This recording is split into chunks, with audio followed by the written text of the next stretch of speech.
Introduction. సామాన్యుడి చేతిలో స్వదేశీ స్వరం. 2009 ప్రాంతంలో సెల్ ఫోన్ అంటే ఒక విలాసం. నోకియా, శాంసంగ్ లాంటి బ్రాండ్లదే హవా. కాని ఒక మధ్యతరగతి భారతీయుడికి కూడా అత్యాధునిక టెక్నాలజీ అందుబాటులో ఉండాలన్న సంకల్పంతో నలుగురు స్నేహితులు ఒక చిన్న గదిలో చేతులు కలిపారు. అదే లావా పుట్టుకకు కారణం. ఒకప్పుడు ఇండియాను ఏలి, తర్వాత అడ్రస్ లేకుండా పోయి ఇప్పుడు మళ్లీ చైనా కంపెనీలకు నిద్ర లేకుండా చేస్తున్న ఈ బ్రాండ్ కథ ఒక రోలర్ కోస్టర్ రైడ్ లాంటిది. చాప్టర్ 1. పునాది. నలుగురు మిత్రుల కల 2009 నుంచి 2011 మధ్యలో. లావా ప్రస్థానం 2009 మార్చిలో మొదలైంది. హరిఓం రాయ్, సునీల్ భల్లా, శైలేంద్రనాథ్ రాయ్ మరియు విశాల్ సెహగల్ కలిసి ఈ కంపెనీని స్థాపించారు. మొదట్లో వీళ్లు కేవలం తక్కువ ధరలో డ్యూయల్ సిమ్ ఫోన్లను మాత్రమే ఫోకస్ చేశారు. అప్పట్లో ఒకే ఫోన్లో 2 నెట్వర్క్లు వాడటం అనేది గ్రామీణ ప్రాంతాల్లో పెద్ద సంచలనం. ప్రారంభించిన కేవలం 2 ఏళ్లలోనే వీళ్లు సుమారు $100 మిలియన్ రెవెన్యూ సాధించి అందరి దృష్టిని ఆకర్షించారు. చాప్టర్ 2. షోలో మరియు ఇంటెల్ విప్లవం. చాలామందికి తెలియని విషయమేంటంటే లావా కేవలం బడ్జెట్ ఫోన్లకే పరిమితం కాలేదు. టెక్నాలజీలో వాళ్లు ఒక అడుగు ముందే ఉండేవారు.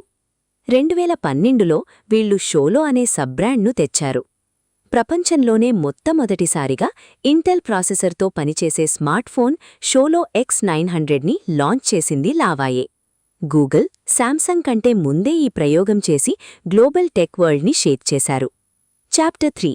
స్వర్ణయుగం. 2014 నాటికి ఇండియన్ మొబైల్ మార్కెట్లో ఒక అద్భుతం జరిగింది. మైక్రోమాక్స్, కార్బన్ మరియు లావా ఈ 3 స్వదేశీ కంపెనీలు కలిసి దాదాపు 50% పైగా మార్కెట్ షేర్ సాధించాయి.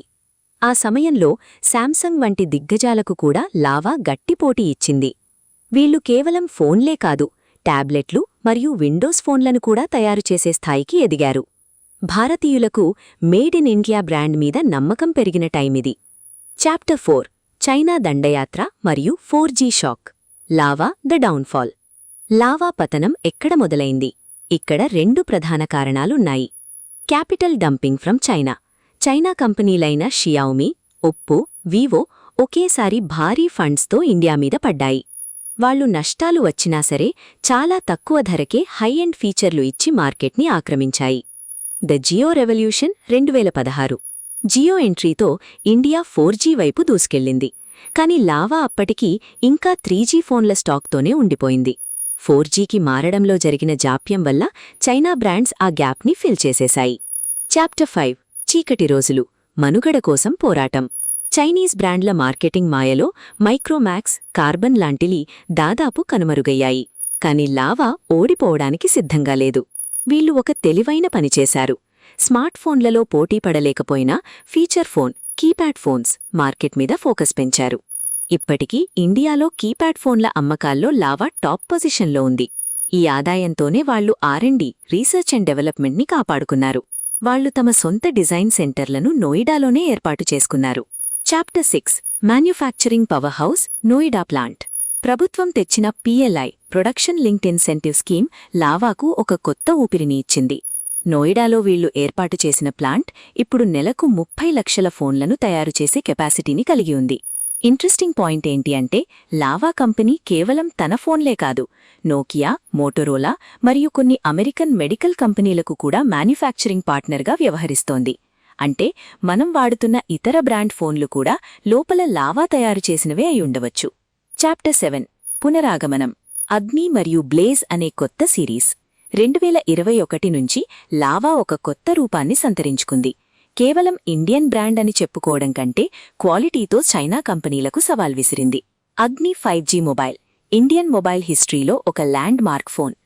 లావా యునీక్ సెల్లింగ్ పాయింట్ ఏంటి అంటే వీళ్లు ఇచ్చే సర్వీస్ ఎట్ హోమ్ ప్రపంచంలో ఏ కంపెనీ ఇవ్వడం లేదు.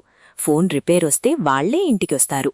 అలాగే వాళ్ల ఫోన్లలో అనవసరమైన యాప్స్ మరియు యాడ్స్ ఉండవు. ఇదే ఇప్పుడు ప్రజలు లావా వైపు మొగ్గు చూపడానికి ప్రధాన కారణం. కన్క్లూజన్. Global vision. ఇండియా గర్వించేలా. హరిఓం రాయ్ గారి కల ఒక్కటే, ఇండియా నుంచి ఒక గ్లోబల్ టెక్ బ్రాండ్ను ప్రపంచానికి చూపించడం. 0 నుంచి మొదలై శిఖరానికి చేరి మళ్లీ పతనాన్ని చూసి ఇప్పుడొక ఫీనిక్స్ పక్షిలా నిప్పుల నుండి లేచిన లావా ప్రయాణం ప్రతి ఒక్కరికీ స్ఫూర్తిదాయకం. రాబోయే రోజుల్లో చైనా బ్రాండ్ల ఏకఛత్రాధిపత్యానికి లావా ఖచ్చితంగా ముగింపు పలుకుతుంది. మీరు ఎప్పుడైనా లావా ఫోన్ వాడారా? ఆ ఎక్స్పీరియన్స్ ఎలా ఉందో కింద కామెంట్ చేయండి. మరిన్ని ఇలాంటి ఇన్ఫర్మేటివ్ స్టోరీస్ కోసం subscribe to AI production universe.